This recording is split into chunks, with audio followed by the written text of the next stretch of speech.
Oh, what's up, everybody? DFS dudes here with DFS Cheat Sheet, here to bring you my core plays for this Thursday slate.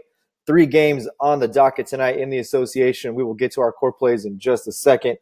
Before we get into that, if you are new to this channel, please click the subscribe button below. This way you do not miss any of the content we produce for this channel on a daily basis, including NFL, MLB, and NBA content. Also, click that like button below. It also helps us out a ton. Let's first start tonight by reviewing last night's core plays. We'll take a look at that lineup. This was from the $44 tournament, 319.8. Russell Westbrook and James Harden were both locks for me last night. I wanted to build a core for you guys around being able to fit in bigger pieces. Vucevic was a guy I absolutely loved the night before just because he had 7 50-point games out of his last 10. So I wanted to make sure I could fit those pieces in. The core, we had RC out of Chicago in the original core. I did listen to the comments for you guys to pivot from him to Frazier once it was announced Frazier was starting at 3,500. So Frazier, the first piece to that core, 40.2, just went nuts, completely exceeding value in 10x. You have to get plays like that if you're going to move up a tournament board. The crazy thing about this to me was we got him at 12.5% owned. When I made this pivot, I expected him to be absolute chalk in that game against Washington. 12.5% is what we got him out. It seems like a steal in this tournament. We also had Avery Bradley. Avery Bradley got himself into foul trouble, and this was also really my drop spot is what I said on the core yesterday was Avery Bradley at 3,700. I thought it was an upside drop spot. Because of his recent performance, because of the increased tick he was starting to get, 32, 33, 34 minutes. He just got in foul trouble in the first quarter, got 3 quick fouls, and then never got into a rhythm despite the minutes he played. The other piece was TJ Warren, really a subpar game for him as well at 26.2, but I didn't like this position last night. I didn't like the small forward position at all. TJ Warren seemed like a good play. Going against the Clippers, I felt if he would have shot the ball a little better, he probably gets us another 14 fantasy points. So Larry Nance also, like I said in the video, I thought Nance would be the chalk. I thought we would get Vucevic at sub 10%. We got him at 5.9. I thought Larry Nance would be the chalk. We plugged him in there, got him at 46.7. I really thought we'd get Avery Bradley at sub 10. We did. And I really thought we'd get Frazier at Ryan Archie, I can't pronounce the guy's name, Archiadano. We pivoted to Frazier. I fully thought when we made the pivot that Frazier would be the chalk. He was not, obviously. So the lineup worked out because I really wanted to pay up for Westbrook and Harden. Vucevic was a piece of our core, and Josh Jackson was just in a really good spot yesterday.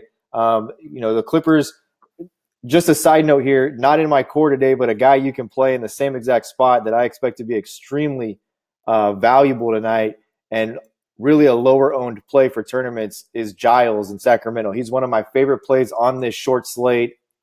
You've really got to be paying attention to know who Giles is, and we'll get into that a little bit more. Let's start by jumping into the core. The first piece that I'm going to throw in the core tonight is point guard Kyle Lowry, 8,000. I think this is to me, look, there's nothing pretty about this slate at all. You've really got to kind of maneuver your way through it and make decisions based off what's more probable, right? So at this position, I think it's more probable that Kyle Lowry has a better game than Kawhi Leonard does. We'll get into that when I get to small forward, but Kyle Lowry, I'm going to go with the 8,000. It feels like the best spot at point guard tonight. We don't know what's going to go on with Lonzo Ball. We already know Steph Curry is out.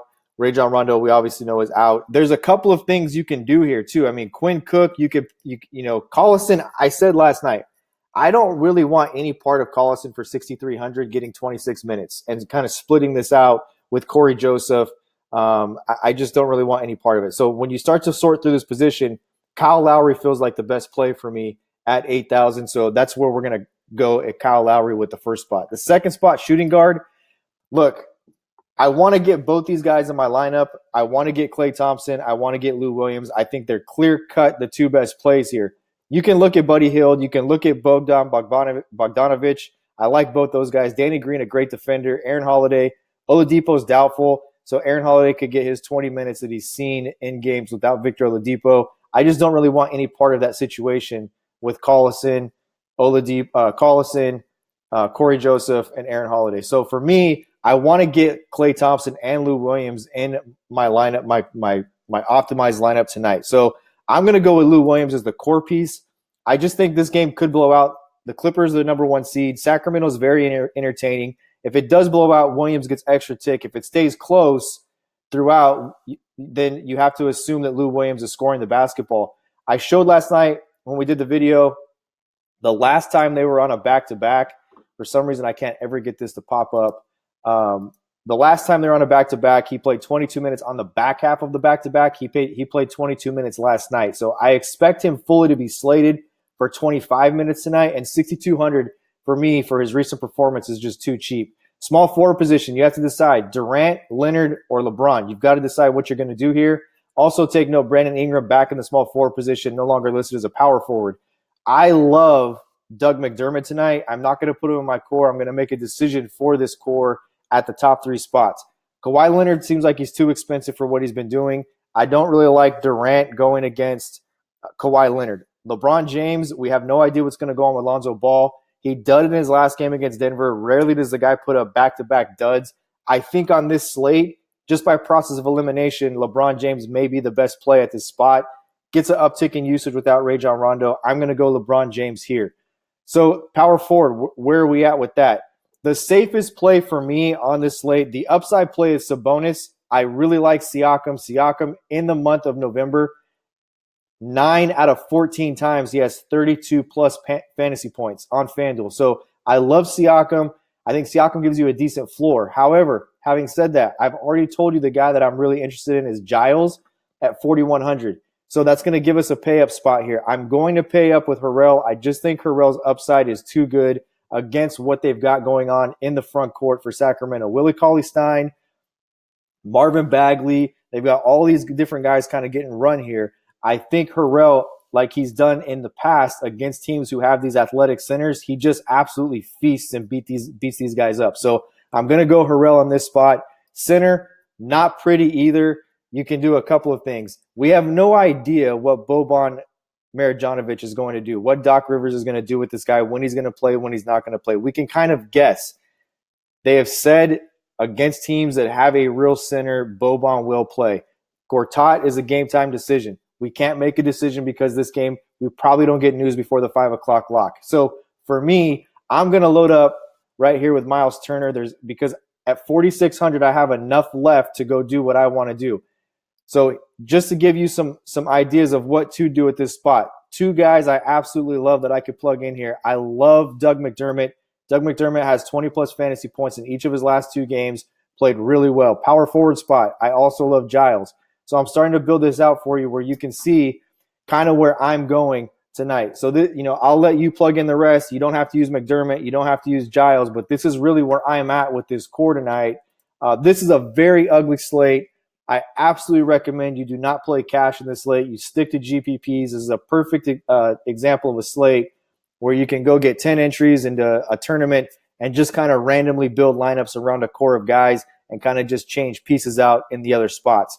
Do not go heavy on this slate. It's not a slate to go heavy on. There's too many things we probably won't get news about before lock happens. So that's really it for me for this core. I will be back tomorrow to review this core.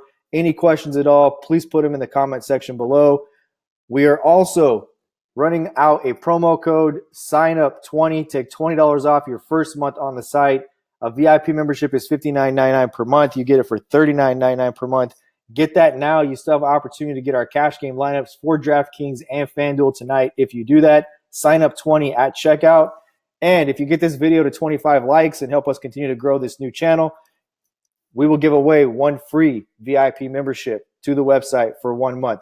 All you have to do is click subscribe, like, drop your name in the comment box below.